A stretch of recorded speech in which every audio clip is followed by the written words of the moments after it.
Emmanuel, God is with us. Emmanuel,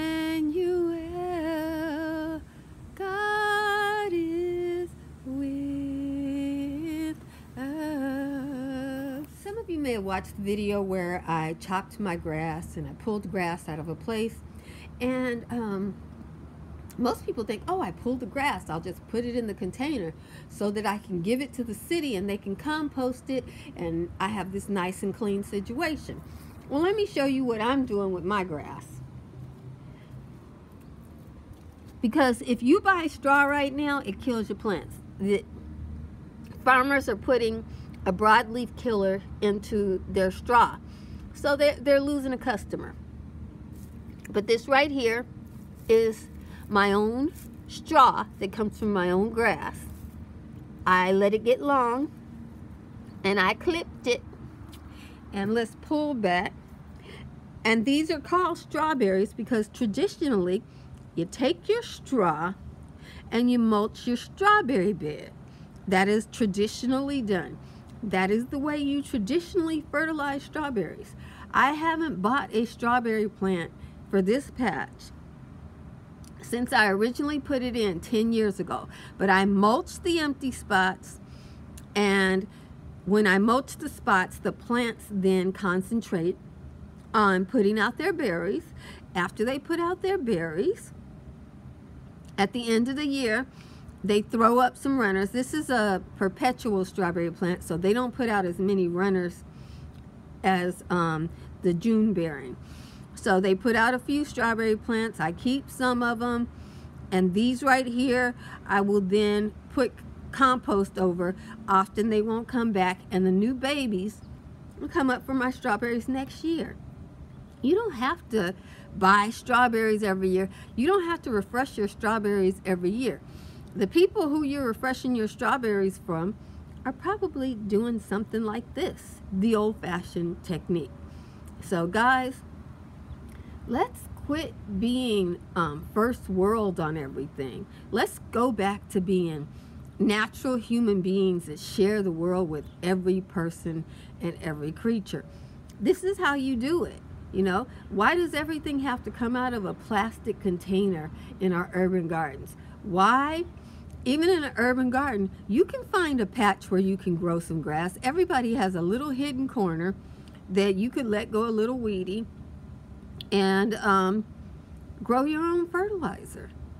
Okay? Check out my different videos on growing your own fertilizer. Look at those strawberries.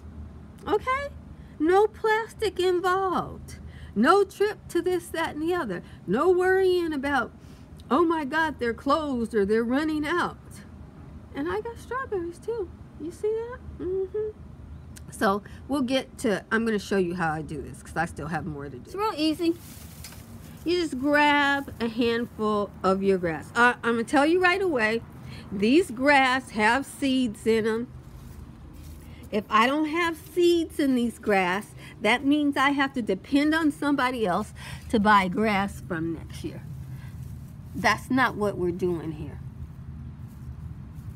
I will pull the grass just like I pull this grass and mulch the plant.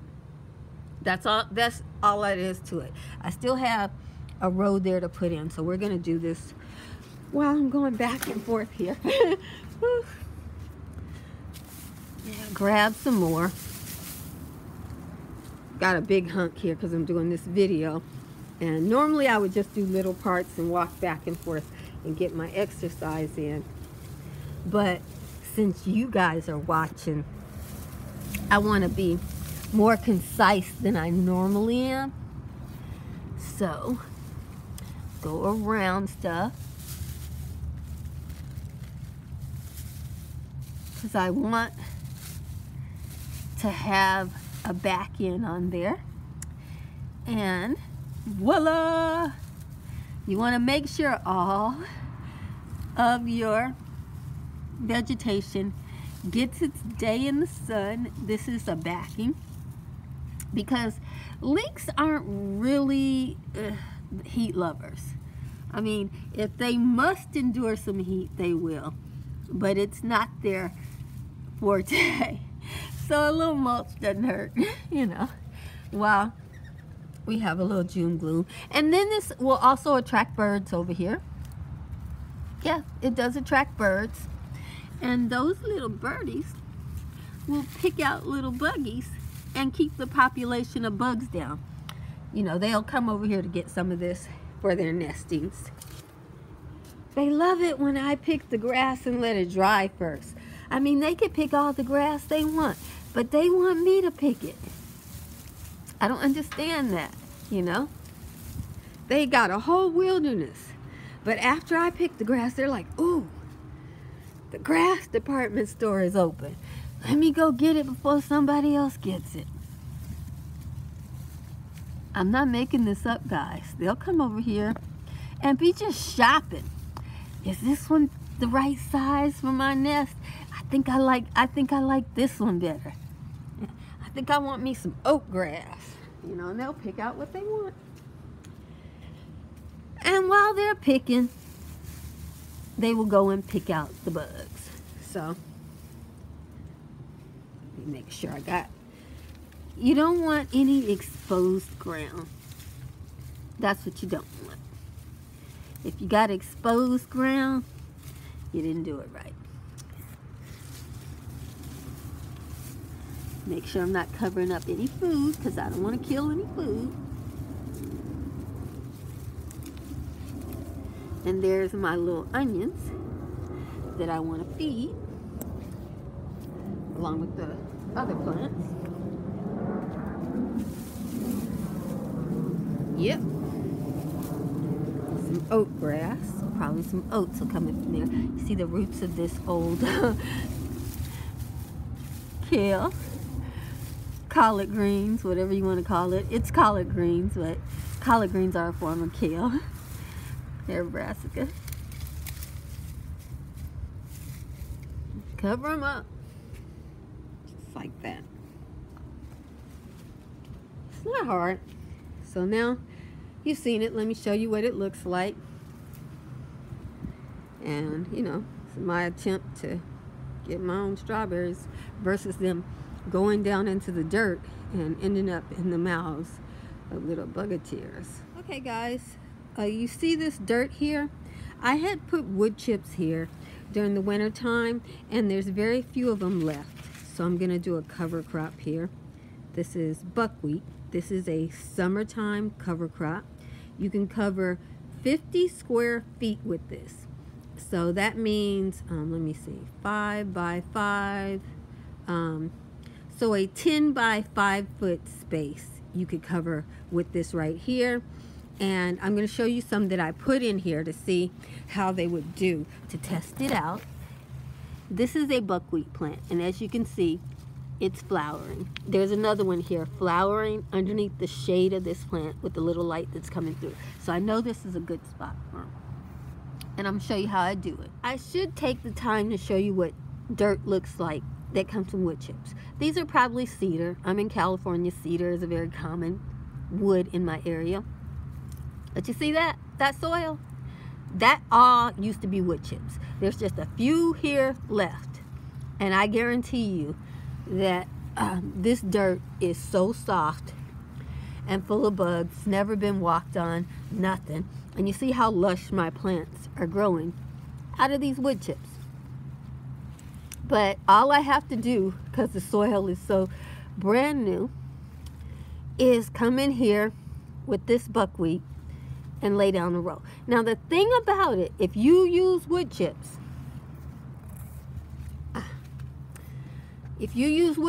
you're going to have a bunch of slugs and pill bugs and stuff like that. So keep that in mind. They are nobody's joke. And they eat most seedlings. So you then have to, you can't plant most things in the ground. But I see they didn't eat the buckwheat. They don't like them. So we're good there.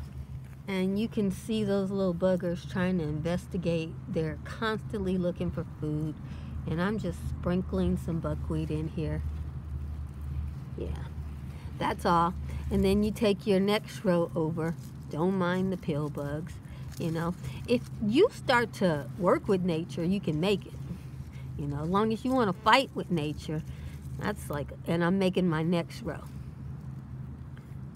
Cover up and move. That's how I'm doing it. I need more. This looks delicious. I'm just going to pick a few and eat them. I don't ever show myself harvesting these wild berries because they're so delicious fresh off the vine. Oh, boysenberries. They don't pack well. They're real mushy when they're sweet. But if you can find somebody's wild boysenberry patch and make yourself at home in the month of June, it's good. You have to have a lot of them. You know, everybody eats them. I mean, me, the birds, and I don't know who else. See, is that one ready? No, it's not. But I'm so hungry for them. Blackberries. This is about as big a space as you can dedicate to them because you have to manage them. But they're so delicious. Take a look at my Everbearing strawberries. Okay, I'm gonna take this one. Yeah, for breakfast. Look at that. These are quinoa, so it's an old variety. They're disease resistant. They can handle drought, and they do good in partial shade to. You can give them full sun, but you gotta have water. If you have water, you need full sun.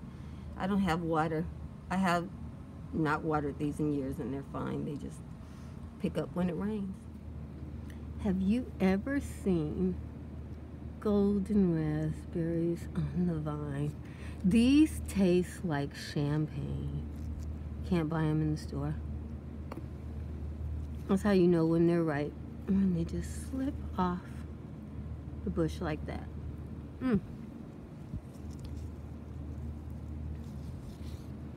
And there it is, leaving their little core to celebrate their life. It's June. I'm at home. Look at that.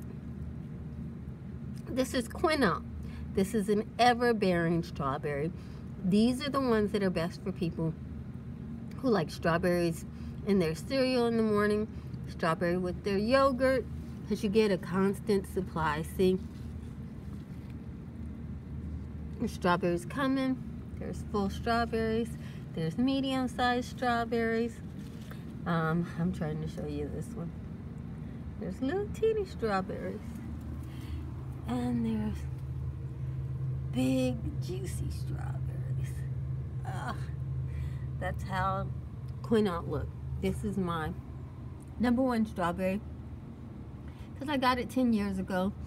And what I do, as you can see, I mulch so that I have a few productive strawberry plants, and they don't put out a whole lot of runners like the June bearing. And then after the season is over, a few of them will pick up a new spot if I find it necessary. And this garden has been here for 10 years in this same spot. It is more productive now than when it started because I know how to maintain it now. So if you think strawberries have to be expensive and you have to buy plants every 2 or 3 years, look at this. Jesus loves you and I love you with all the Jesus in me. Be blessed, beautiful.